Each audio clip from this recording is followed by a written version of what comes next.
A close and personal look at the Jane-Finch neighborhood. Let's talk about it on Goldhawk Live.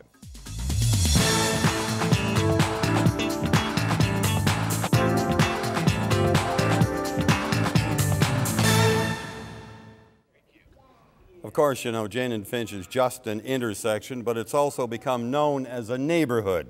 And what comes to your mind when somebody says Jane-Finch? Poverty? Crime?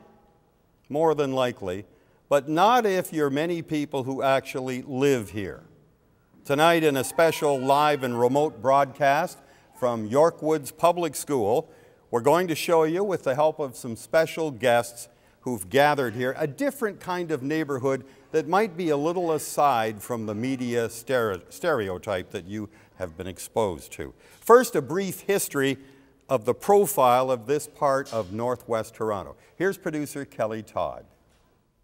The area of Jane-Finch has been dubbed everything from concrete jungle to the ghetto and now labeled as University Heights. But up until the 1960s, the area was mostly farmland, and development of the area did not come until after the Second World War. The neighborhood was attractive to newcomers since it offered affordable housing and an easy commute to jobs in the city. In 1962, District 10 was created. Planners were trying to create a unique mixed housing by combining single-family homes and high-rise apartment buildings. They dubbed this as a perfect design for housing in Toronto. The plan allowed for a maximum population of 64,000 people over 25 years, but the community ballooned at a much faster pace.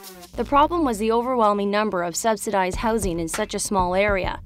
Planners were going for a style of integrated housing that would encourage social interaction.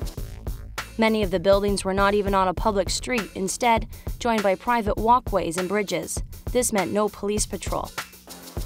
By the 1980s, Jane-Finch was referred to as a concrete jungle and gained the reputation of guns, gangs, and drugs.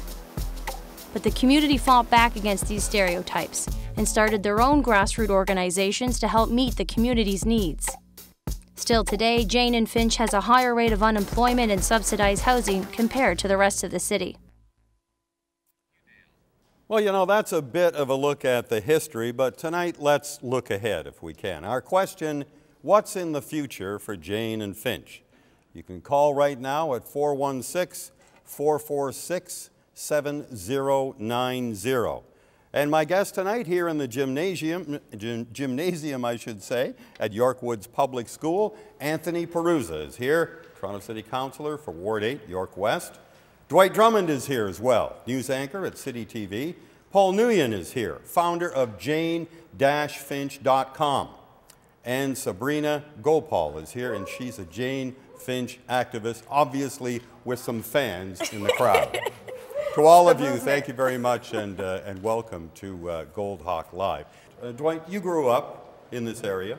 How do you feel about the reputation that Jane-Finch has these days? When you hear that, what's your visceral reaction to it? I mean, there are a lot of negative connotations. I wish we had the subway back then, because then I wouldn't have to worry about telling the cab driver I'm going to Jane and Steele's or Jane and Shepherd. You had to lie about it, right? If I said Jane-Finch, I wasn't going to get home in the cab. But you know, growing up here, this was a community of hard-working people. People said, oh, those guys are lazy, they're in subsidized housing. I would always say, come to the bus stop at the corner of Jane and Finch at 4, 5, 6 a.m., and you'll see all the people heading to those jobs that nobody else wants to do in this city. And it's sad that that reputation got put on this community, but 99% of the people in this community, that reputation was not deserved. Paul Nguyen, how are you feeling about the brand that, in effect, the media has put on the neighborhood?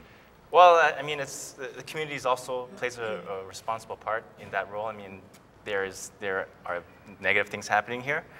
And I think that we can work together to change perceptions, and that's what I'm trying to do with my own website. And we're trying to show the community how it really is by having coverage and promoting the positive stories and for people to see. What kind of reaction are you getting from people to the campaign that you're conducting? Just ordinary people on the street. What are they saying? Well, not just ordinary people on the street, but we have people around the world who are actually fans of the website, and they... Well, that's fine. I'd be much more interested in what the people on the street are thinking. On the street, well, yeah. I get a lot of kids go up to me, and they want to join our crew, and they want to know how they can give back, and how they have their own stories to tell, and they want to break down the stereotypes and show that not everybody here is a gangster or a thug, and that there are a lot of hardworking people and talented people, and we need to get that message across. Sabrina Gopaul, what's going through your mind in this discussion so far? It's what it is. I mean, everyone's got their perspective on the community, and I think we all have a role in changing that perspective.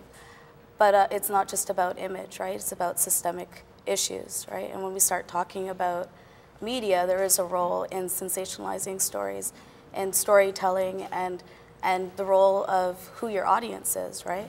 So I mean, and in a political role, you're the voice of the people. You represent your constituency. And for the work we do as independent media, we're the storytellers of the community, and we're accessible and we're real. Our question for the past hour at York Woods Public School here in the Jane-Finch neighborhood has been, what's in the future for Jane and Finch? We've been hopeful at some times. We've been not so hopeful in others. We've had some good audience participation on some of the issues. I can only say we need another couple of hours, don't we, to talk about this more fully, but we don't have that time. Let me get a few final thoughts from each of my guests on the stage here. Sabrina Gopaul, what message would you like to leave with us tonight? Jane and Finch is a community that's vibrant. It's a village. It's a community that's raising children, that's there for each other, and we're mobilized, we're organized. It's just, we've got to start dealing with the root causes to these issues and stop glossing over them. Paul Nguyen, what are your final thoughts? I would just encourage people in the community to volunteer, also create your own opportunities. I mean, there's not going to be enough money to go around. I mean, that's a fact. And to visit the website, janefinch.com, I mean, if you have a story to share or something that you want to share with the rest of the world, like, come to the website. You could reach me. My phone number's there. And basically, we want to be accessible to the community. Well, you want everybody to talk to everybody. Exactly, and that's our goal. You want a united community here as much as possible. Your final thoughts, Dwight.